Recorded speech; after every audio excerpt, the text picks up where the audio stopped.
Here is the corner of the south wall and the east wall.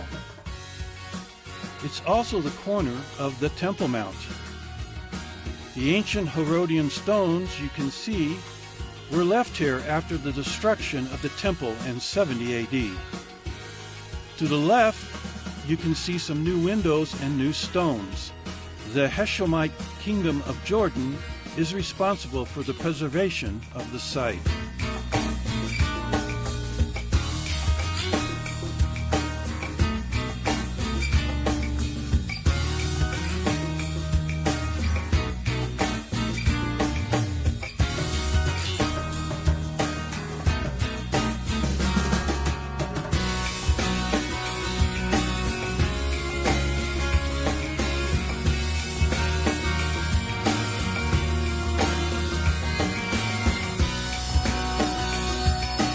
Here we have the large Herodian stones from King Herod's enlargement of the temple complex over 2,000 years ago.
There are two gates on the eastern wall. This is the famous Golden Gate. It was the main entry into the temple from the outside of the city walls. In Jewish and Christian prophecy, the Messiah will enter here in the latter days.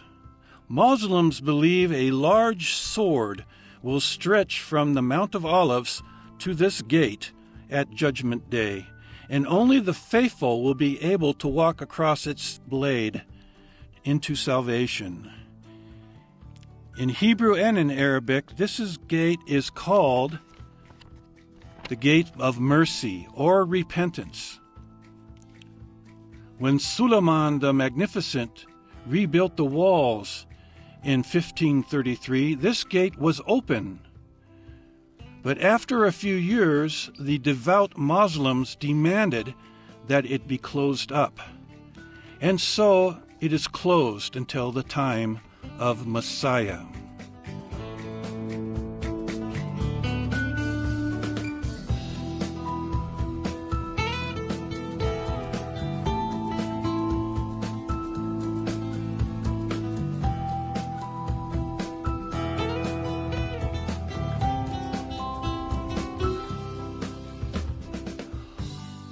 Our next eastern gate is called the Lion's Gate.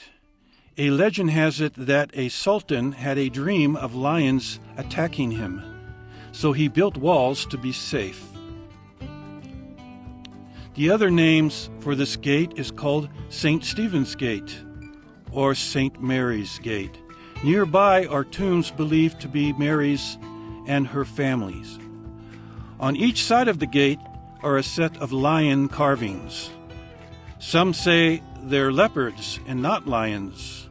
Lions were wiped out by the Crusaders 300 years before.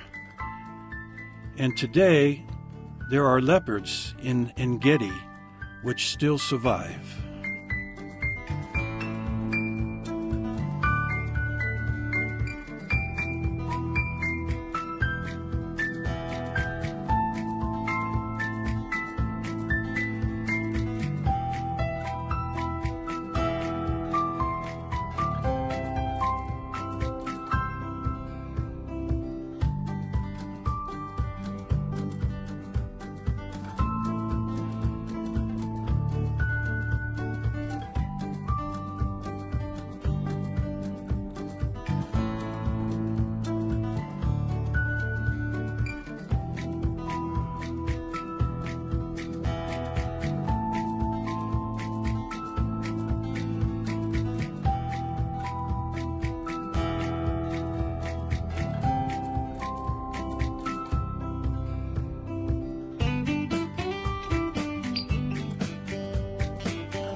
This open area is a place where once a week they have a sheep market.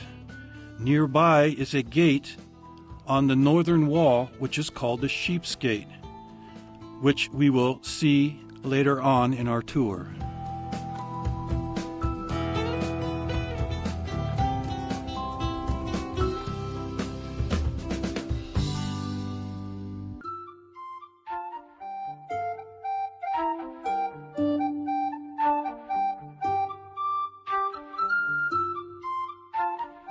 Here is our fourth corner of the wall,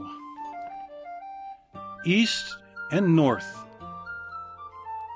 Across the street, we see the Rockefeller Museum, where the Dead Sea Scrolls are researched and kept.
Here is the Sheep Gate, also known as Herod's Gate. The Hebrew name Gate of Flower comes from the Arabic name Ahazarah Gate, which means the flower or the blossom. Outside this gate is the neighborhood named after the gate, Ahazarah. This is the gate into which the Muslims go into the quarter.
This whole northern area was an open quarry through time.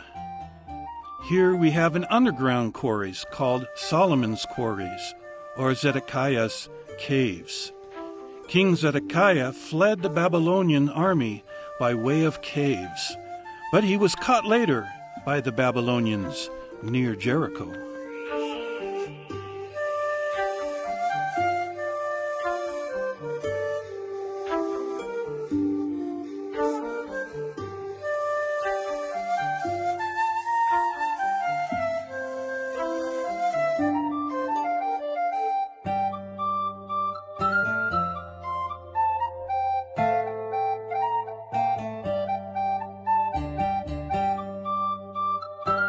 The last gate today here on the tour is the Damascus Gate, also the Nablus Gate or the Shechem Gate. These cities are to the north of here, and so they get their names.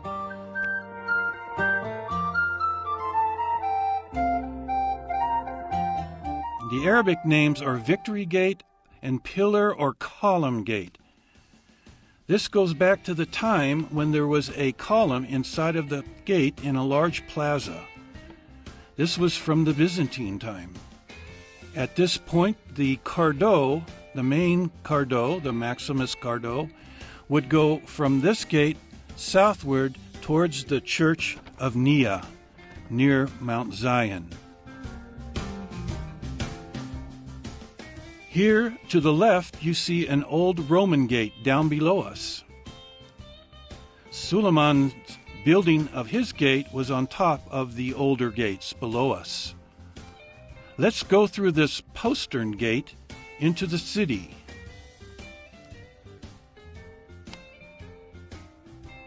On the left, inside the city here, you see the Muslim quarter, and to the right, we see the Christian quarter.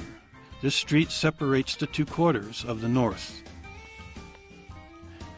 So here we come to an end of our tour of the walls and gates of Jerusalem's old city.